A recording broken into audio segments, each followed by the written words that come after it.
prided their revival on being fan-friendly. And to me, these past 2 years, it seems like from listening from you, I have not been there, but he has. From hearing what you have to say about your experiences the past two years. Yeah, I went there. That's what I was getting at. I've been there all 4 years.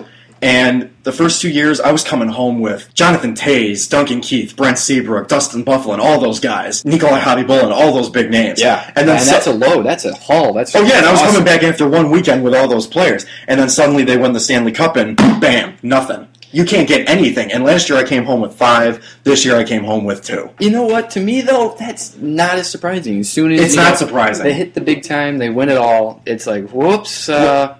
You can't get in. Well, here's the thing. My uncle has experience with the Cubs conventions because he's been going since day one. Right. He says the first Cubs convention that he went to was the first one, and that everyone was there. You can get Ryan Sandberg, you can get Keith Moreland, you can get anyone you wanted out there.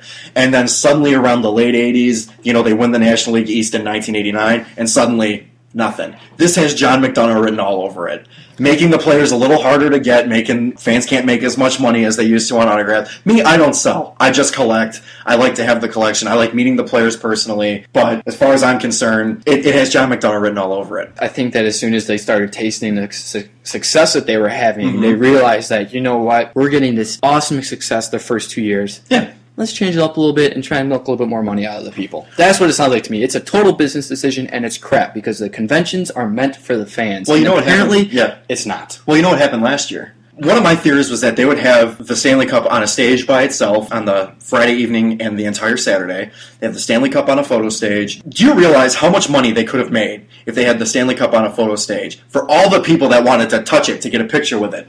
They probably make more money off of that than they made on the tickets. Well, here's what I said. They could have charged $40 for that picture. It's outrageous. But you know what? People, including myself, I would have paid the $40 to get a picture with it. Because the Stanley Cup goes to one of 32 teams every year, and we were the one team that got it. You know what I mean? Yeah. It's a very, very rare thing to have happen to you. We had it. What they did was they put it in one of the ballrooms on a stand, roping the fans 3 feet away from it, and you could basically walk past it, take a picture of it as it stood in the case, and that was it. And it bothered me because, like I said, you could make $40 a person, considering there's about 10,000 people there. You're rolling in the moolah after that business decision. Even if only half or a third of those people there do it, still, that's extra added cash. Right? Absolutely. And I will go on the record to say that the booths, the vendors, everyone that they had there, they never disappoint. The vendors, everything that they have there is outstanding. Comcast Sportsnet was there. They had a booth. They asked you 5 trivia questions about either a Chicago sports team of your choice or all 5 together, and you won a bobblehead. Really? I missed one question. Which one was that? When was the Wrigley Field scoreboard put up? Ooh, I don't know. I was off by 1 year. What was it? It was 1937. I said 1938.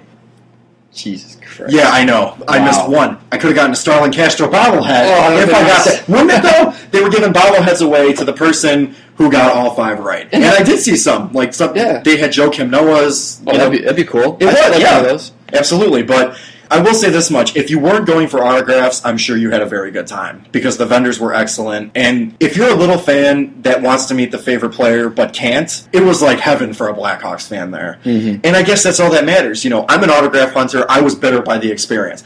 But the fact is there are people going there just to have a good time. And for those people, I'm sure they had a great time this weekend. And that's a great way to look at it. I didn't even think about it that way. Right.